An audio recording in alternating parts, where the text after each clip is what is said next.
Hello everyone, चला मग आज आपण बघणार आहे उपवासाची कचोरी. काल वड सावित्री पौर्णिमा निमित्त मी रात्रीला गेली होती. उपवासाची कचोरीची रेसिपी अगदी सोपी रेसिपी आहे, खायला अप्रतिम लागते, मस्त वरून क्रिस्पी आतून एकदम सॉफ्ट अशी कचोरी तयार होते. तर माझा व्हिडिओ स्किप न करता शेवटपर्यंत बघा. सुरुवातीला आपण कचोरीची स्टफिंग करूया.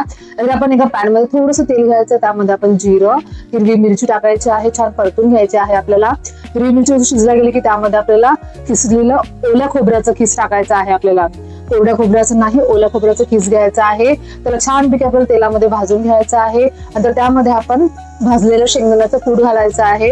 त्याला आपण छान परतून घ्यायचं आहे. आपल्याला आपण स्टफिंग करणार आहे कचोरीची, तर आपण अशा पद्धतीची स्टफिंग केलेली आहे. नॉर्मल बटाट्यासारखी नाही केली आहे, वेगळी आहे बघा. आता याला मस्त परतून घ्यायचं आहे. आपल्याला आता यामध्ये घालायचं आहे आपल्याला मीठ, थोडीशी साखर घालायची आहे आणि लिंबाचा रस घालायचा आहे. यामुळे काय होतं, आपली स्टफिंग जी आहे मस्तपैकी आंबट, गोड आणि तिखट होते बघा, आणि चवीला फार जबरदस्त लागते. तुम्ही रेसिपी नक्की करून बघा, खूप सोपी रेसिपी आहे आणि मस्तपैकी कचोरी आपण घरी करू शकतो.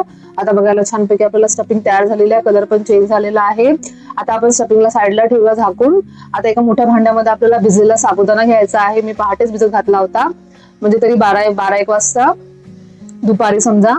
आता भिजलेल्या साबुदाण्यामध्ये आपल्याला टाकायचं आहे राजगिऱ्याचं पीठ. तुमच्याकडे राजगिऱ्याचं पीठ असेल तुम्ही टाकू शकता, किंवा दुसरं कुठलं उपवासाचं पीठ असेल तुम्ही ते टाकायचं आहे. बॉइल्ड बटाटा टाकायचा आहे आणि मीठ टाकायचं आहे आपल्याला. हे मस्तपैकी आपल्याला मिक्स करून घ्यायचं आहे, हाताने छान कुचकरून घ्यायचं आहे. त्याचा एक गोळा तयार करायचा, जसं आपण चपातीला करतो ना गोळा, असं आपल्याला घट्टशी गोळा तयार करायचा आहे. पाण्याचा अजिबात वापर करायचा नाही आहे. हाताने मळून गोळा तयार करून घ्यायचा आहे. नंतर आपण केलेल्या पिठाच्या आपल्याला ना बरोबर साईडचे समप्रमाणाचे गोळे तयार करून घ्यायचे आहे. त्याच प्रमाणात आपल्याला स्टफिंगचे गोळे ते करायचे आहे. म्हणजे काय होतं, स्टफिंग आपली व्यवस्थित पाची कचोरीमध्ये व्यवस्थित भरल्या जाईल, कमी जास्त प्रमाण होणार नाही आणि कचोरी पण सेम आकाराची होईल. तयार झालेल्या गोळ्याला हातावर घेऊन त्याची कशी पुरी तयार करायची आहे आपल्याला. जर चिकट वाटत असेल तर हातावर थोडंसं तुम्ही तेल घेऊ शकता, ते थोडंसं हात पाण्याचं घ्यायचं आहे. नंतर त्याची कशी पुरी करायची आहे, मध्यभागावर आपल्याला स्टफिंग भरायची आहे.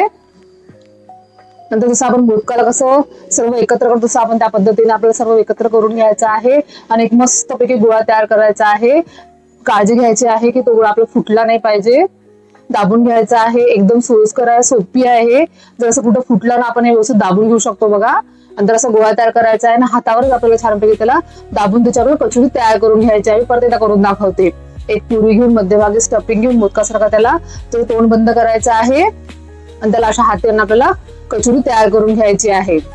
बघा, अशा पद्धतीने माझ्या बाकी सगळ्या मी कचोऱ्या तयार केल्या होत्या आणि साईडला मी मीडियम आचेवर तेल गरम करायला ठेवलं होतं. तेवढ्या साहित्याच्या माझ्या 5 कचोऱ्या तयार झाल्या होत्या. साईडला मी तेल गरम करायला ठेवलं होतं. मोहागे आचेवर करायचं आहे आपल्याला, म्हणजे कमी आचेवर करायचं आहे. एक कचोरी मस्तपैकी तेलात आरामात सोडली आणि त्याला हलक्या हाताने मी तेल सोडत आहे बघा. एकदम पलटवायची गडबड करायची नाही आहे, साबुदाणा तो चिकटू शकतो खाली. बघा, छान असं आपल्याला आलटून पालटून कलर चेंज होईपर्यंत, क्रिस्पी होईपर्यंत कचोरी जी आहे ते तळून घ्यायची आहे. बघा, मस्तपैकी कचोरी फुलली आहे आपली. अशा पद्धतीने माझ्या बाकीच्या सगळ्या कचोऱ्या मी तळून घेतलेल्या आहे बघा. आणि छानपैकी आपल्याला उपवासाच्या ग्रीन चटणी बरोबर आपल्याला सर्व करायचं आहे. तुम्हाला माझा आजचा व्हिडिओ नक्कीच आवडला असेल तर लाईक करा, शेअर करा, कमेंट करा. नसलं तर तुम्ही सबस्क्राईब करा. मला भरभरून सपोर्ट करा. तुम्हाला फोडून दाखवते वरून मस्त क्रिस्पी, आतमधून भरभरून असं स्टफिंग. भेटू नेक्स्ट व्हिडिओ मध्ये. Bye bye.